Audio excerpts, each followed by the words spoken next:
আমার মনে হয় স্যার আপনি একটু স্যার রাস্তা নিয়ে আনেন যে আমাকে স্যার ভাবার দরকার নেই, স্যার বলারও দরকার নেই। আমি আপনাদের সন্তান হিসেবে এখানে এসেছি। আমি জনগণের পক্ষ থেকে এসেছি, জনগণের দাবি দেওয়া নিয়ে এসেছি, এক নতুন বাংলাদেশের স্বপ্ন নিয়ে এসেছি। এখন আমি আপনাদের কাছে সেই সহযোগিতাটা কামনা করছি। আমরা জানি যে তথ্য ও সম্প্রচার মন্ত্রণালয় একটি রাষ্ট্রের এবং বাংলাদেশের খুবই গুরুত্বপূর্ণ একটি মন্ত্রণালয় এবং সামগ্রিকভাবে বাংলাদেশের যে মত প্রকাশের স্বাধীনতা, গণমাধ্যমের পরিস্থিতি, সেটা কিন্তু এই মন্ত্রণালয়ের উপর অনেকাংশে নির্ভর করে। আমরা বিভিন্ন সময়ে গণমাধ্যম কর্মীদের থেকে শুনেছি বা আরো বিভিন্ন মানুষের কাছ থেকে শুনেছি যে আমাদের এখানে মত প্রকাশের স্বাধীনতার উপর নানাভাবে বাধা তৈরি করা হয়েছে এবং যেহেতু ফ্রিডম অফ প্রেস যদি না থাকে, ফ্রিডম অফ স্পিচটি কিন্তু নিশ্চিত হয় না। সেই জায়গায় কিন্তু গণমাধ্যমের স্বাধীনতা নিশ্চিত করতে আমাদের কাজ করতে হবে। সেই জায়গায় বিভিন্ন ধরনের আইন এবং বিধিনিষেধ রয়েছে, যেগুলো নিয়ে সমালোচনা রয়েছে। আমাদের এই আইন এবং বিধিনিষেধগুলো কিন্তু পুনর্বিবেচনা করতে হবে, যাতে বাক স্বাধীনতা বা প্রেসের স্বাধীনতা যাতে সেখানে বাধাগ্রস্ত না হয়।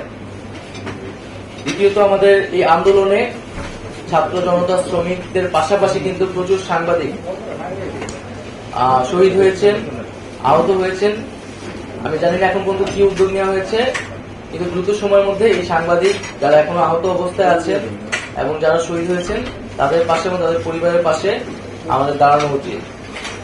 এবং আমরা এই আন্দোলনের পরিস্থিতিও যদি একটু বলি, আমরা দেখেছি যে আপনারা সবই জানেন যে আন্দোলনের মাঝে কিভাবে ইন্টারনেট বন্ধ করে দেওয়া হয়েছিল এবং একটা ব্ল্যাক আউটে চলে গেছিল। এখানে কি হচ্ছিল কিছুই জানা যাচ্ছিল না এবং একদিকে ইন্টারনেট বন্ধ করে দেওয়া হয়েছিল, সোশ্যাল মিডিয়া বন্ধ, তথ্যের কোনো প্রবাহ চলছিল না, মানুষের কাছে কেউ কিছু জানতে পারতেছিল না।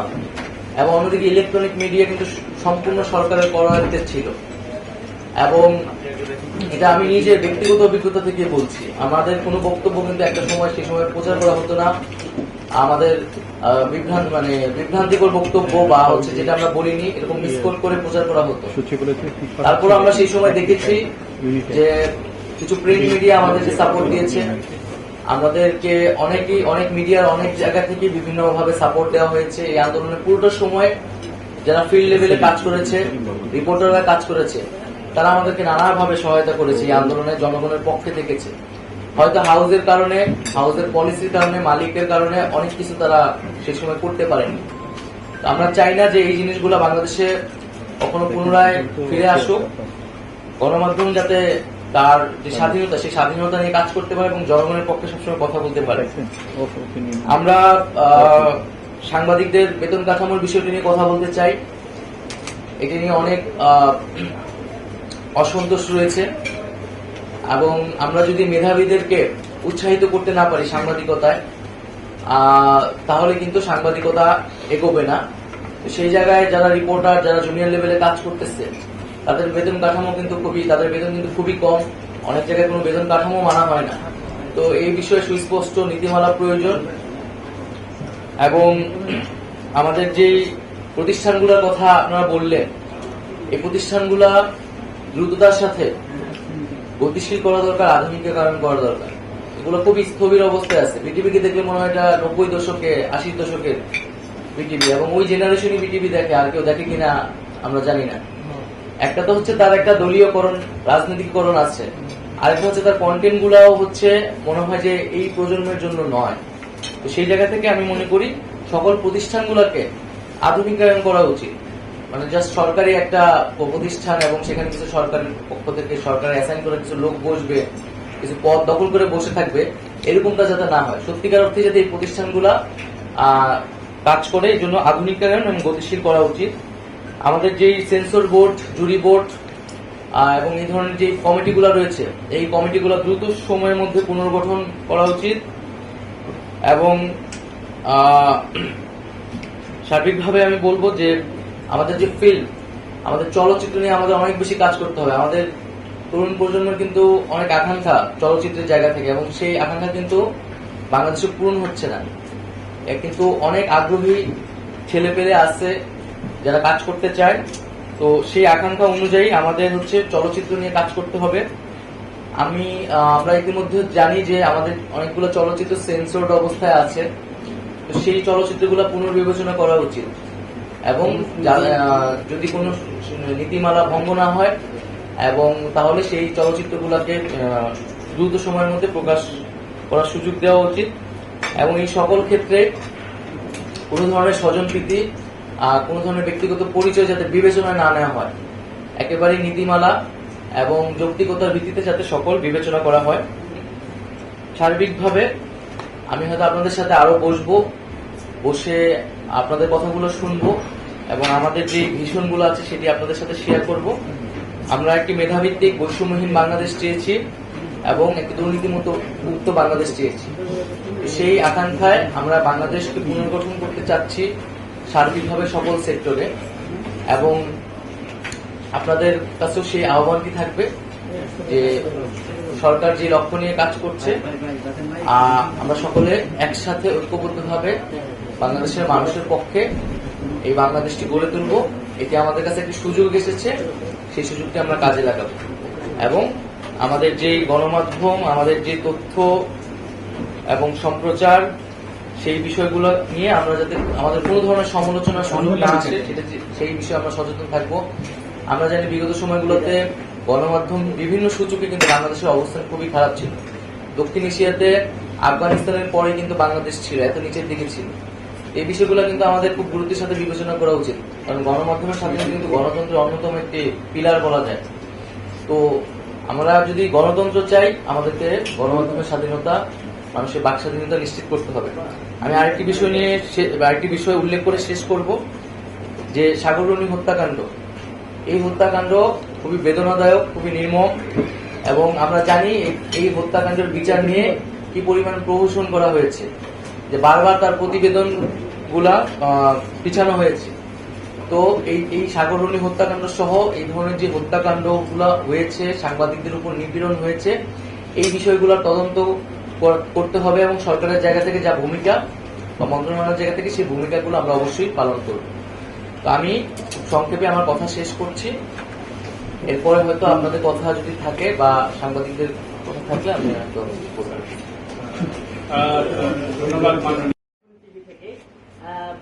আপনারাও বলছেন বা সব আন্তর্জাতিক মিডিয়া বিভিন্ন জায়গায় বলা হচ্ছে যে একটা গণহত্যা হয়েছে, বিশেষ করে এই ছাত্রদের যে বিপ্লব বা গণঅভ্যুত্থানের সময়। এখন আমার কাছে প্রশ্ন হলো যে এই গণহত্যার ছবি বা ওই সময় এগুলো প্রচার করতে অনেক বাধা ছিল, অনেক ভয় ছিল। এই মুহূর্তে এগুলো একটা ভালো অনুসন্ধান কিংবা এগুলো সামনে আনতে, বিশেষ করে আপনি যেহেতু এই মন্ত্রণালয়ের দায়িত্ব নিয়েছেন, আপনাদের আসলে কি করার আছে? কোনো সহযোগিতা করবেন কিনা গণমাধ্যমে? অবশ্যই আমরা সহযোগিতা করব এবং আমরা আরো গণমাধ্যম কর্মীদের কাছ থেকে সহযোগিতা চাচ্ছি। সেই সময় অনেক ফুটেজ, অনেক তথ্য কিন্তু আপনাদের কাছে আছে, হয়তো আপনারা সেই সময় প্রকাশ করতে পারেননি। এই সময় কিন্তু এটা খুবই গুরুত্বপূর্ণ, কারণ তদন্ত চলবে, শুরু হয়ে গেছে বিভিন্ন ধরনের আন্তর্জাতিক ভাবেও এবং দেশীয় ভাবেও বিচার প্রক্রিয়া শুরু হয়ে গেছে, এবং এটা তো আসলে আমাদের একটা ন্যাশনাল মেমোরিরও বিষয়। তো সেই তথ্য উপাত্তগুলা আপনারা যদি আমাদের কাছে সরবরাহ করেন বা সংশ্লিষ্ট কর্তৃপক্ষের কাছে, সেটি আমাদের জন্য ভালো হবে। এবং আপনাদের কাছে আরো একটি রিকোয়েস্ট থাকবে যে আমরা এই মুহূর্তে যে ক্রাইসিসটা ফিল করতেছি, যে আহতদের পাশে দাঁড়ানো, সেই সঠিক তথ্যটা আমরা হয়তো পাচ্ছি না বা পেতে দেরি করছি, সেই জায়গায় আপনাদের সহযোগিতা আমরা আশা করছি। আমরা অনেক মানুষ যারা শহীদ হয়েছেন, অনেক লাশ কিন্তু এখনো মর্গে আছে, যাদের পরিবার কিন্তু অ্যাড্রেস করা যাচ্ছে না। তো সেই তথ্যগুলা, সেই জিনিসগুলো আপনারা যদি একটু জোর দিয়ে প্রচার করেন, তাহলে এটা আমাদের জন্য সুবিধা হয় এবং সেই সহযোগিতাটা আপনাদের কাছে আমরা প্রত্যাশা করছি।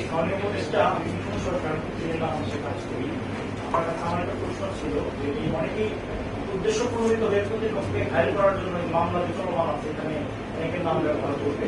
আপনারা একটা সুন্দর দেশ উপহার দিয়েছেন, এটা আমরা স্বাগত জানাচ্ছি।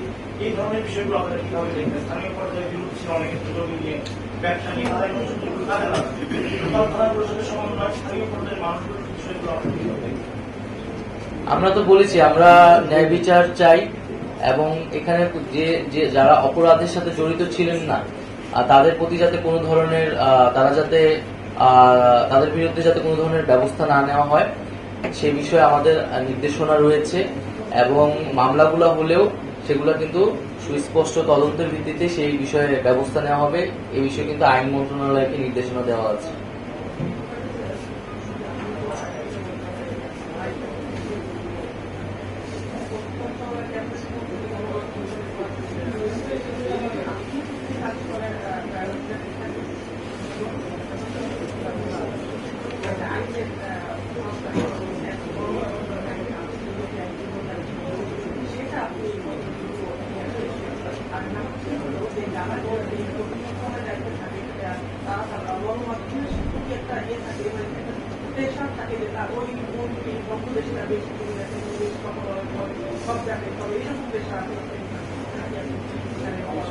আমি তো দুইটা মন্ত্রণালয়, ওইখানে দুইটা বিভাগ আর কি, ডাক যোগাযোগ এবং তথ্য মন্ত্রণালয়। আপনাদের কাছে আমার অনুরোধ থাকবে আমার ছবি যত কম মানে প্রচার করা যায়। আমি তো পালায় পালায় বেড়াইতেছি কয়েকদিন ধরেও, তো খুব স্পেসিফিক কারণ না ছাড়া বা প্রয়োজন হলে সেটা আমি আহ্বান করব জরুরি প্রয়োজনে। ওই বিষয়ে আমাকে আপনারা হেল্প করবে, আমার ছবি যত কম প্রচার করা যায়।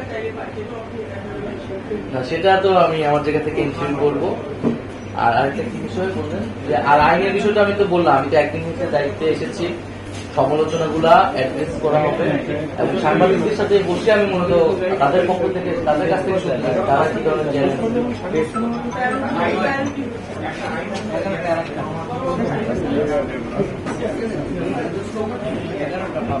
আচ্ছা সেটা আপনি বললেন তো এটা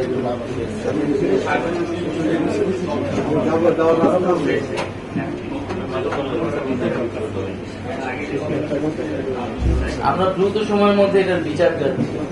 এটা নিয়ে আর কোন ধরনের আমরা প্রহসন, এটা নিয়ে আর কোন ধরনের ডাল ভাঙা চাচ্ছি।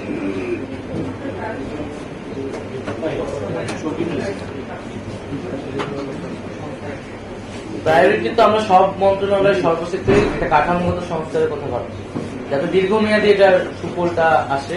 এবং যেই পয়েন্টগুলো আমরা বললাম যে আসলে আইনের পরিবর্তন, তারপরে বেতনের বিষয়টা নিয়ে আলোচনা করা এবং হচ্ছে এই প্রতিষ্ঠানগুলা, এই অধীনে যে প্রতিষ্ঠানগুলো রয়েছে সেগুলোর আধুনিকীকরণ করা এবং সার্বিক কাঠামো সংস্কার করা।